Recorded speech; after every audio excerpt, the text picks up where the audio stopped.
蓝忘机其实还没有告诉魏无羡说过，他很喜欢玉兰花，等玉兰花开的季节，他会给魏无羡带一大束玉兰花。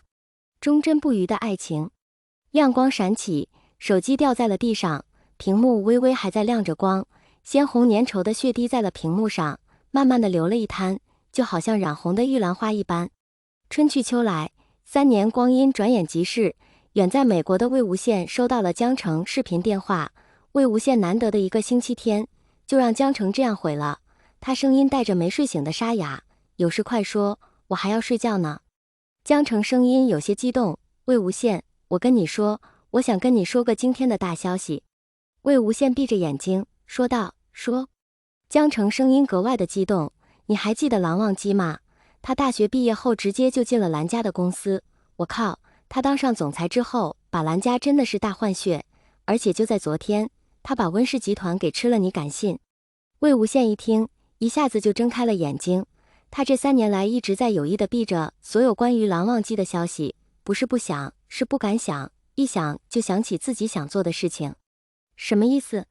江澄激动的都在拍桌子，他说真的，我的天，温氏集团今天就宣布倒闭了，所有的股份全部都转移到了蓝氏下面，而且都转到蓝忘机的手里面，你敢信？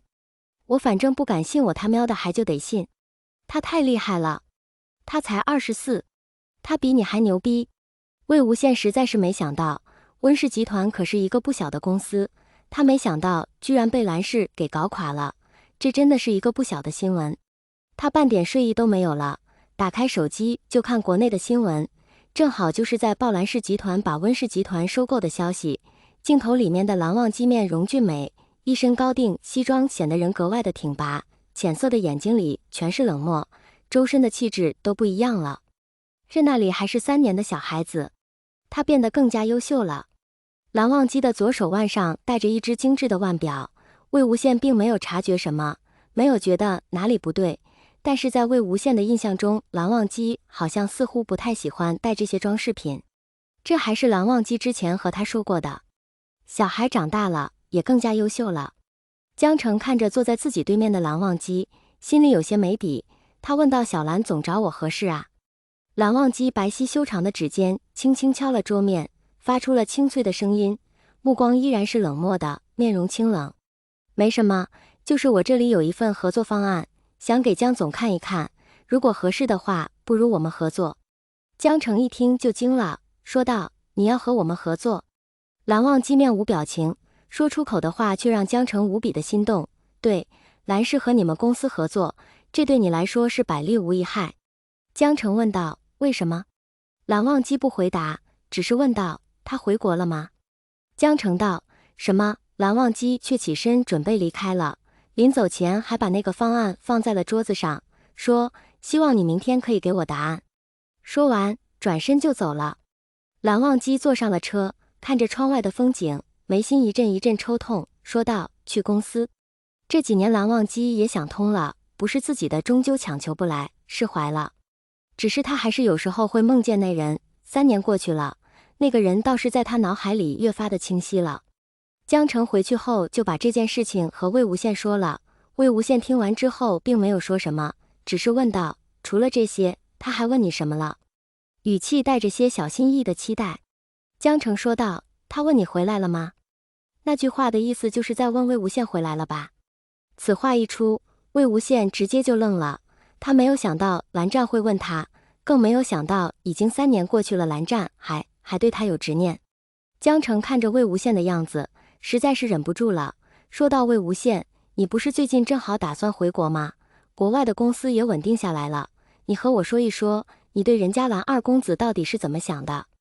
魏无羡喃喃自语，我还能这么想？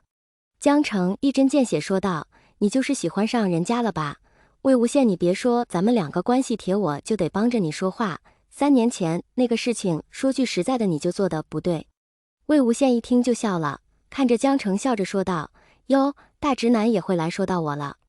江澄气道，你别打岔，我跟你说，我在网上也学到了不少。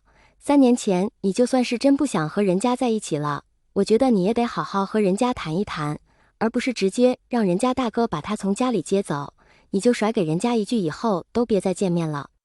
魏无羡第一次觉得江澄这话说的有理有据的，确实，他那个时候应该好好和那个小家伙谈一谈的。江澄道：“要是我也心里不舒服，更别说那兰家二公子一直都在意你。你当初不要人家了，是不是嫌弃人家小，还在上学，不能耽误人家？现在好了，人家兰二公子不但学业有成，事业有成，那都不输你吧？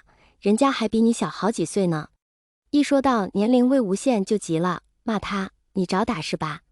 这还是江澄天天在公司听公司那些小姑娘说的呢，没想到真能用上。”江澄别的不知道，但是他好像还听说了蓝忘机上学期间还住了1个多月的医院，不知道怎么回事。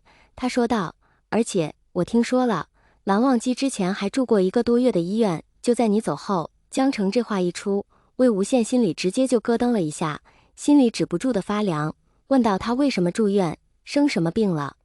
魏无羡道：“你去给我查一下他当初到底怎么了。”江澄拒绝道：“我不查，你要查你自己回来自己查，别以为我不知道你在国外还偷偷回国见人家好几次呢。”魏无羡：“行，既然决定了回国，那就快点回去。”1个星期后，魏无羡下了回国的飞机。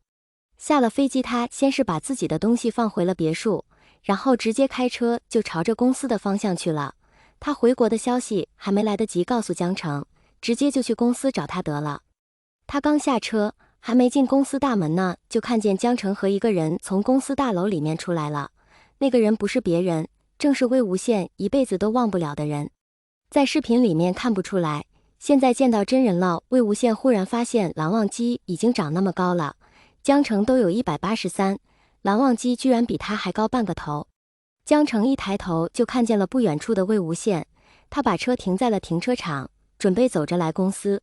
而且魏无羡衣服也没换，他为了坐飞机舒服，魏无羡穿着一身休闲装来的，看着倒是显小了不少。卧槽！江澄没忍住爆了一声粗口，蓝忘机依然便无表情。他说道：“剩下的方案等过几日再和江总再见面谈。”声音冷淡，直接就让江澄回了神。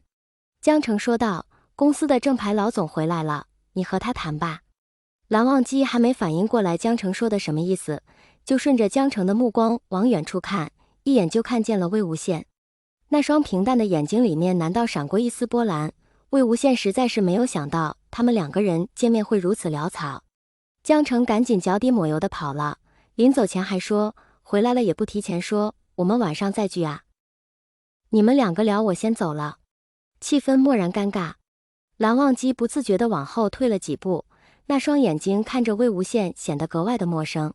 魏无羡心跳得快得不行，他淡笑了一声，开口喊道：“蓝湛。”他一喊蓝湛，蓝忘机似乎愣了一瞬，但是还是没有开口。魏无羡声音听起来有些温柔，他说：“好久不见。”